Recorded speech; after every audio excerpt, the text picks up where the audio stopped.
have some time to look at questions 1 to 5.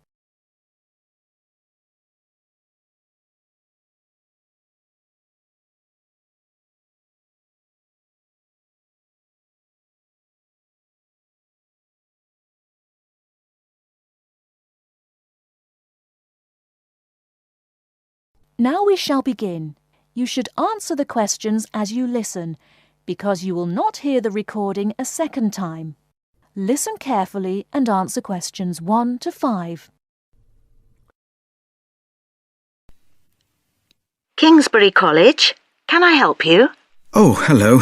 I'm ringing to find out about one of your courses. Yes. Is that a daytime or an evening course? Evening. Right. I'll just get a few details from you, if I may. Fine. Could I have your full name, first of all? It's Peter Wright. That's W-R-I-G-H-T. OK. And I don't need to know your exact age, but can you tell me which of these age groups you belong to? 18 to 25, 26 to 35, 36 to 45, or over 45? 18 to 25. Fine. And do you have a job, or are you a full-time student? I'm an accountant. I just do courses in my spare time for interest. OK. Right. And your address, Mr. Wright? It's 11 Forest Road. Forest? Yes. Is that in Kingsbury? Yes, it is. I'm just down the road here. And do you have a phone number? It's 992471. That's my home number. I haven't got a work number. That's fine. We probably won't need it. Before you hear the rest of the conversation, you have some time to look at questions 6 to 10.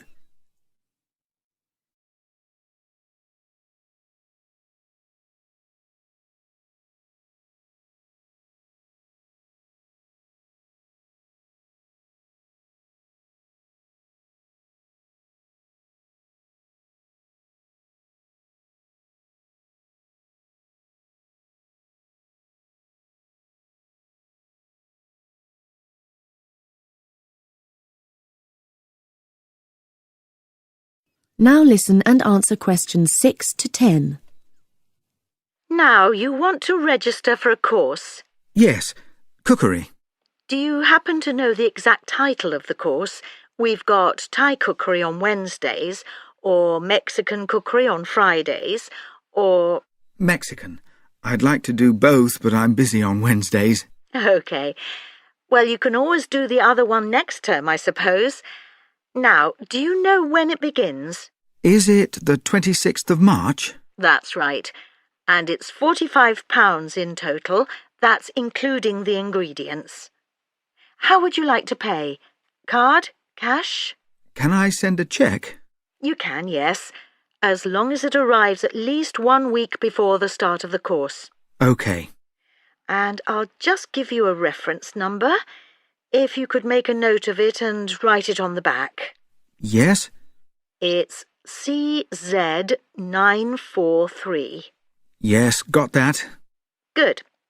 Well, there's just one last question.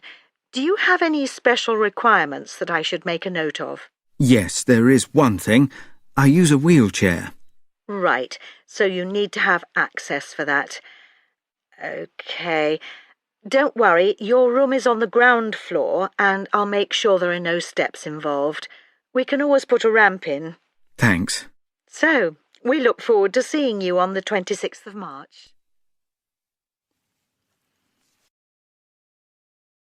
That is the end of part 1. You now have half a minute to check your answers.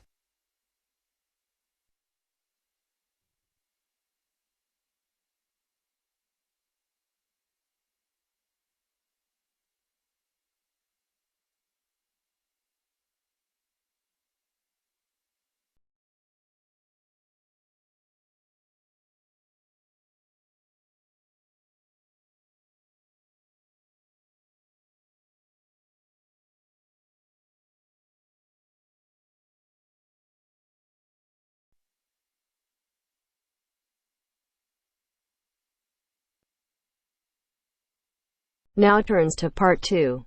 Part 2. You will hear a conversation between a travel agent and a customer.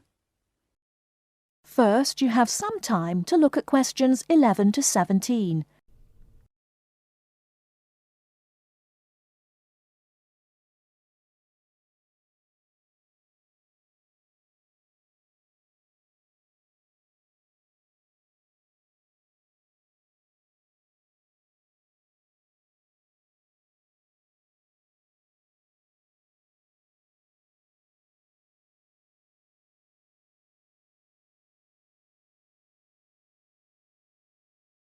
Now, listen carefully and answer questions 11 to 17. Good morning. Can I help you? Yes, I'd like to get some information about trips to New Zealand. Certainly. Take a seat and I'll be right with you. Thanks. Now, where would you like to go in New Zealand? Well, I was hoping to do a bit of travelling around, actually. There are a few things I'd like to see and do before I go back home. Right. One thing I really want to do is go to Christchurch. I have relatives living there that I can stay with, my mother's cousin, and I've heard it's a nice place. Yes, it's a lovely city. And staying with relatives will help with the budget, of course. The budget? It will save you some money. Oh, right. Well, I'm not too worried about that. I've saved quite a bit of money working in Australia. Oh, that's nice. Good for you. Well, you know that New Zealand consists of two main islands, the North Island and the South Island, and Christchurch is on the South Island. Is it? I was never very good at geography at school. Do you have a map I could look at? Sure. Here we are. Right, I see. And, well, then I'd also like to spend some time in Auckland, and maybe I could do an English language course there. Can you organise that sort of thing for me? Oh, certainly. We'd be happy to arrange that. But bear in mind that Auckland is in the North Island. OK. And I'd also like to do some skiing or maybe even some snowboarding. I hear New Zealand is a great place for that. Yes, absolutely. But you should go to Auckland first for your studies, and then you can get the ferry across to the South Island and take the bus down to the snow. Oh, I don't like boats very much. I'm not much of a sailor. I think I'd prefer to fly. Right.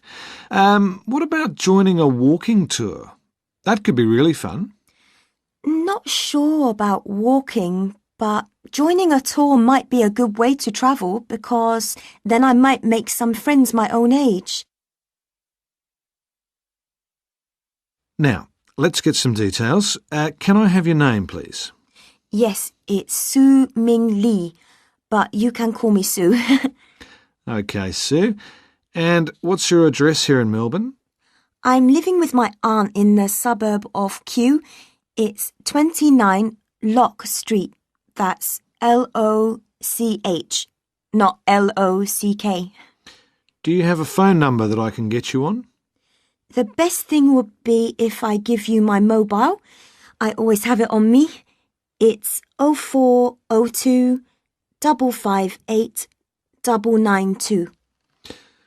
OK. And when do you want to travel? Because you'll need to be down south in July or August. Oh, yes, of course. That's winter, isn't it? So I better go to Auckland in May. Yes, let's say departing from Melbourne on the 1st of May, that's a Saturday, and then you could begin your course on Monday the 3rd. That sounds great. And how long would you like to study for? A month, 2, 3? What do you think? Well, I'll probably need more than a month. What about 8 weeks until the end of June? Fine. I'll see what I can do. Oh, and how would you like to pay for this? On my Visa card, if that's possible.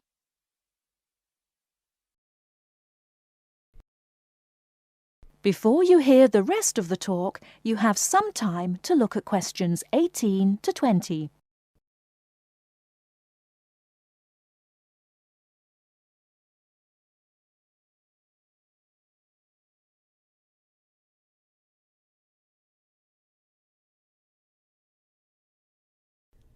Now listen and answer questions 18 to 20.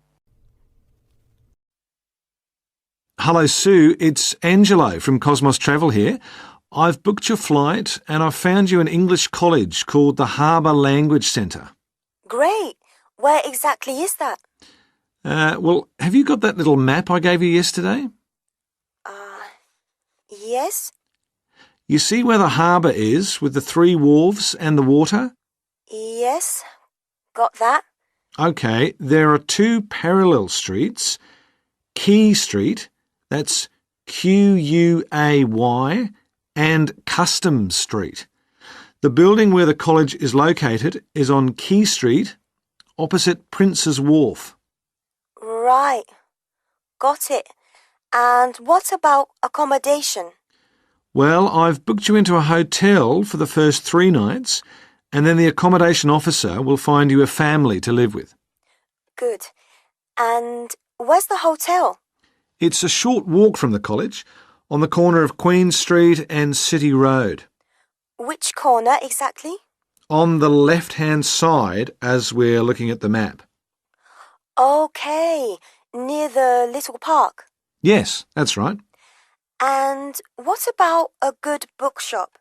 I'm going to need to buy a dictionary and some English books. Yes, well, I believe there's a really good language bookshop on the corner of Customs Street and Queen Street. It's near the college, so that's pretty convenient. Thank you so much. You've been really helpful. That is the end of part 2. You now have half a minute to check your answers.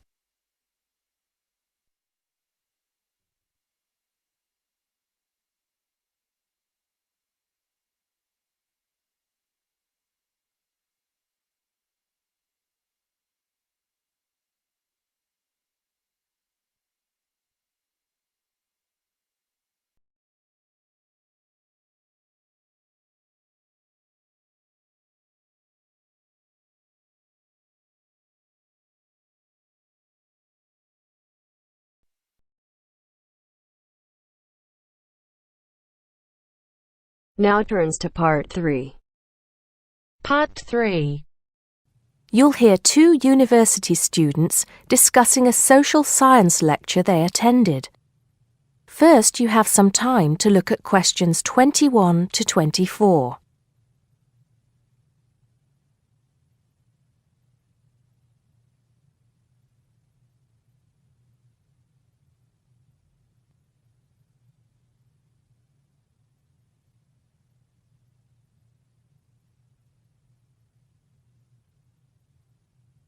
Now listen carefully and answer questions 21 to 24. Did you go to the first social science lecture yesterday? Yeah. Didn't you see me there? No. I was trying so hard to understand the lecturer. What didn't you understand? A lot of it, really. For example, he said we needed to study history as part of the course, but I didn't get why. You probably missed it. He said early on that we need to learn from our past mistakes. Right. But he also said we need to put ourselves in the place of our ancestors. Why is that? I think the point is that it's not enough to know how they lived and what they did. We need to know what they thought. I see. And I've written transferable skills in my notes next, but I have no idea what that means. If you study social science, you learn skills that you can use in a job. Oh, right. Is that all? Okay, but why is that? The point he made was that in studying social science, you use a flexible and adaptable approach to learning. Before you hear the rest of the conversation, you have some time to look at questions 25 to 30.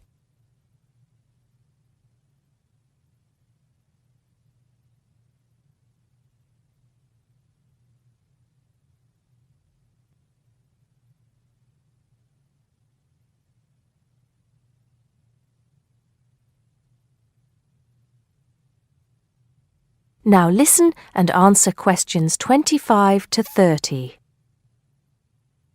He also kept mentioning all the other subjects we will need to study as part of the course. I didn't write them all down, did you? Some of them. I think I can make sense of my notes. The first one was anthropology, which he said would cover prehistory and archaeology as well. Okay. Then there's economics. I wrote down that this was not meant to mean that we will spend all our time looking at economic theory, but more that we need to see how humans behave. That's good. I don't think I could handle economic theory. He said something about education too, didn't he? Yeah. He said we'll be looking at how cultural information is handed down from one generation to the next through teaching children. He said we'd be focusing on geography too, but I can't really remember which aspects. Can you? I noted it down, I think. Here we are, yes, particularly in relation to urban planning. It's law that I got confused about. I didn't understand why he linked that to economics. I think he meant that laws affect the way wealth is distributed. That makes sense. Now, what are the science wars? Okay, I did get that. The science wars are about how social science collects information. In sociology and social work, and in social science generally, they can only study patterns of behavior and observe. If you compare that to the way scientists work in physics or chemistry, it's very different because they use specific experiments that can be tested and which give concrete answers. Social studies is often accused of being unscientific. That's all. Okay. But it still looks like a good course, doesn't it? You don't have any regrets, do you? None at all. I'm looking forward to it.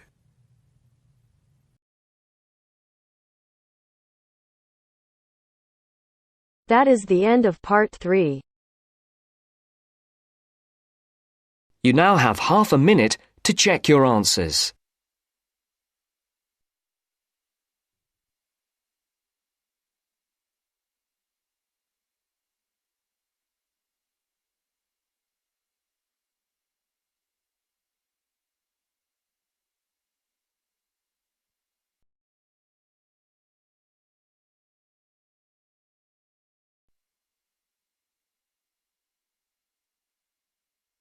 Now turns to part 4. Part 4. Listen to the continuation of the lecture about the human brain. Look at the diagram before you listen. First, you have some time to look at questions 31 to 40.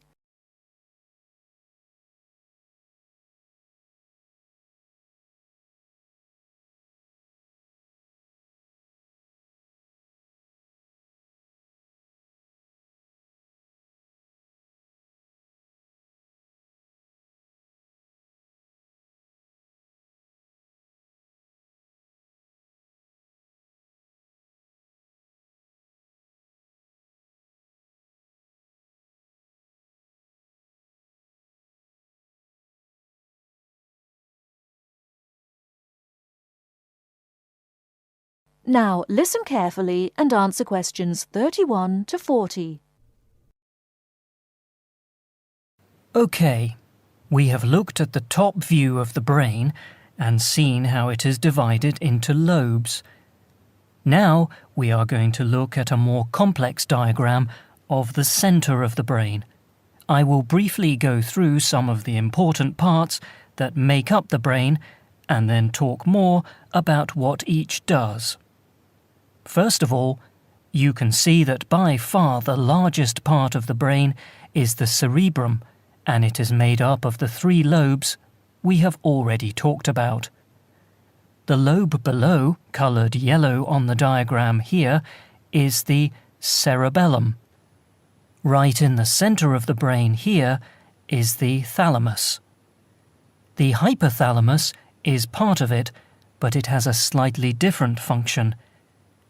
Now here, running down from the centre of the brain, is the brain stem. It is made up of the midbrain, the pons, and the medulla oblongata, and is connected to the spinal cord, which you can see here at the bottom of the diagram. Now, finally, this little gland just to the left of the midbrain, it looks like a little tail, is the pituitary gland. Okay, let's go back and say something about the function of the various parts of the brain. The cerebrum, the largest part, as we have said, has two halves or hemispheres. I will talk more about the difference between the two hemispheres later. The cerebrum is the part of the brain that is really our intelligence. It controls voluntary movement, that is, movement that we are in control of, speaking, for example.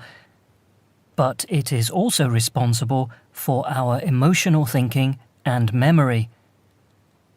The cerebellum is responsible for fine movement and coordination.